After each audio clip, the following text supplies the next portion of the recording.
Time now for Restoring the Soul of Healthcare from the Help Care Clinic in Austin. It's time for us to visit with our friends at the Help Care Clinic.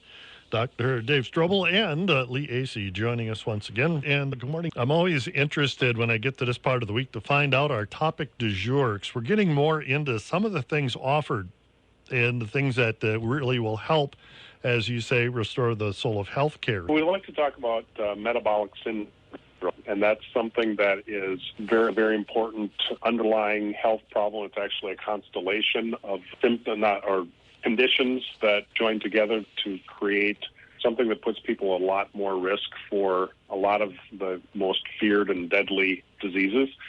And I'd like to ask Dr. Dave to just give a little bit of an overview of the elements of metabolic syndrome, and then we can talk a little bit about some of the things that we offer that help people deal with that. All right, very good. Okay.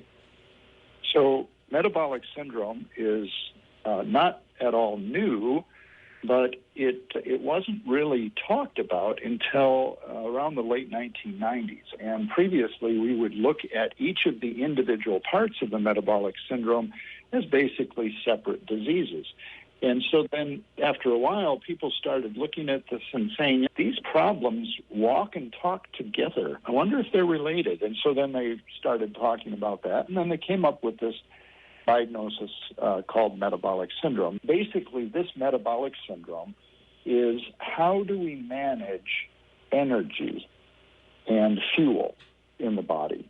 And so that's what metabolic syndrome is about. Metabolic syndrome consists of officially 5 or 6 characteristics. It depends upon whether you use just the United States characteristics or the international ones. They share 5 of them, and then the international one adds a 6th.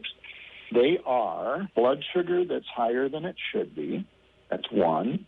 If that gets bad enough, then we call that diabetes, but it doesn't matter whether it's pre-diabetes or diabetes, it still is that particular criterion or characteristic. The second one is blood pressure that's higher than it should be. The third and fourth have to do with the cholesterol panel, and 2 parts of it, the triglycerides and the HDL or high-density lipoprotein cholesterol or HDL cholesterol. The triglycerides being higher than they should be, which is 150, or the HDL cholesterol being lower than it should be, which is a little different for men than for women. For men, less than 40. For women, less than 50. And then the 5th characteristic is abdominal obesity, and that basically means that the fat inside the abdomen is too much. It doesn't necessarily mean that the person weighs too much. That's total body weight. Obesity is not total body weight, ever. That's a misunderstanding. Obesity means your fat tissue weighs too much, or you have a fat tissue that's too high a percentage. Either one of those is an appropriate diagnosis.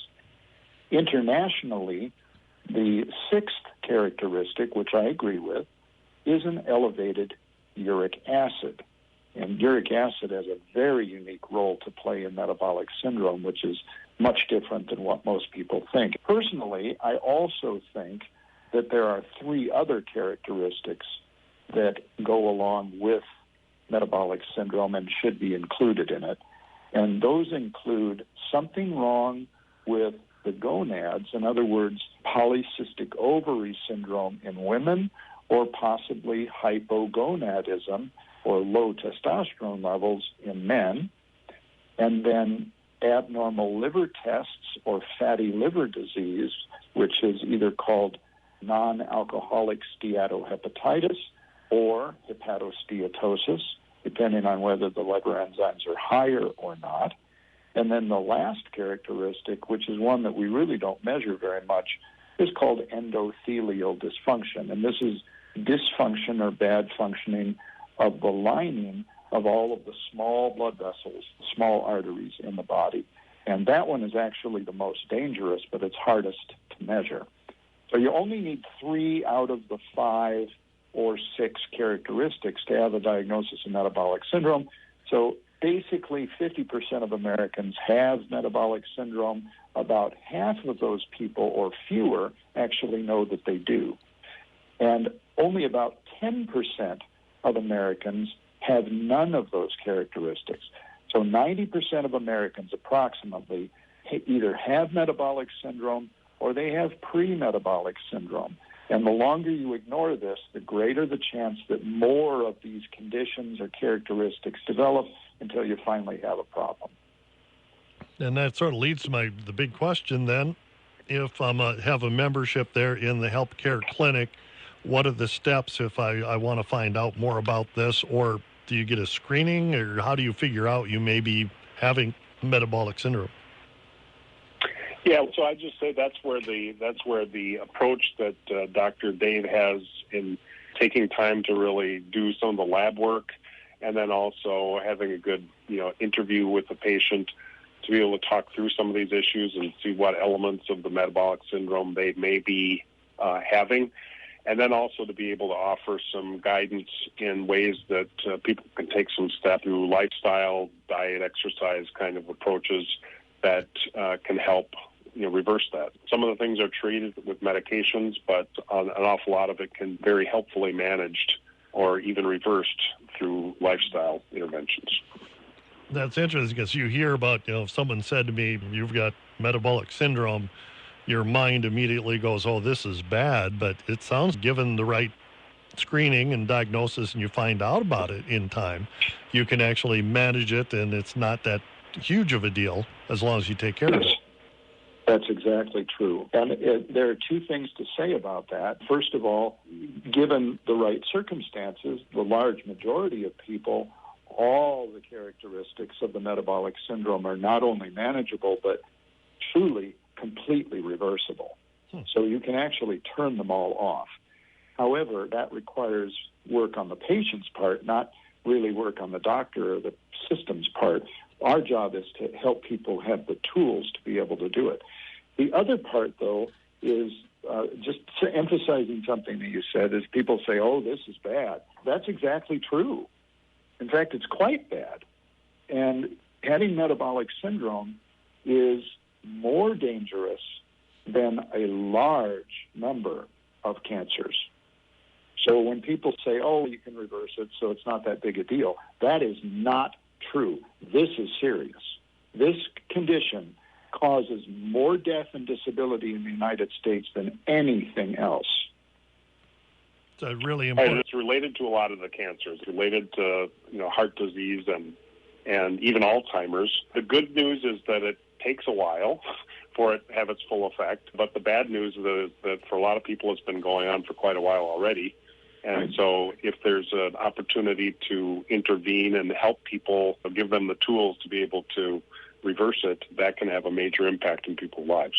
So really you're telling people they need to be really vested in their own health care when they find this out. They need to take the steps under the guidance of, say, Dr. Dave. Right. And I'm afraid to say that the usual advice that is provided by government agencies and dietary agencies and dietitians and physicians is often really quite counterproductive. And I don't mean to make it sound like, well, I've got all the answers and they don't, because that's not true. But it's just that as physicians, we've been very, very trained in nutrition. We really have. It's awful in medical school. And so most of my training and education in this has come long after I was in practice. And so if you just follow the guidelines and the standard advice, it doesn't work. It doesn't help. And so that really isn't the right answer. So that makes it very confusing, because you look on the internet or you talk to dietitians and physicians, and you get totally opposite advice. And patients are understandably completely confused. But when you see the results, that ends that argument, because you can see people dramatically improve multiple aspects of the metabolic syndrome, not just in a matter of months or weeks, sometimes in a matter of hours and days. Wow. Gentlemen, unfortunately, we're way out of time here this morning. Yes. We'll have to carry on this conversation again next week. But Lee, just real quick, certainly remind will. people how we can get a hold of the Healthcare Clinic and how we can get a membership. Yeah, so we're in our early bird phase of membership where it's 20% off the full rates that will go into effect later in June. But they can call us at 279-2345. They can stop by and see us at 308 4th Avenue Northwest, which is a block east of St. Augustine's. Or they can go to healthcare.health on the web and check us out. All right, very good. Gentlemen, appreciate it. We'll talk again next Thursday.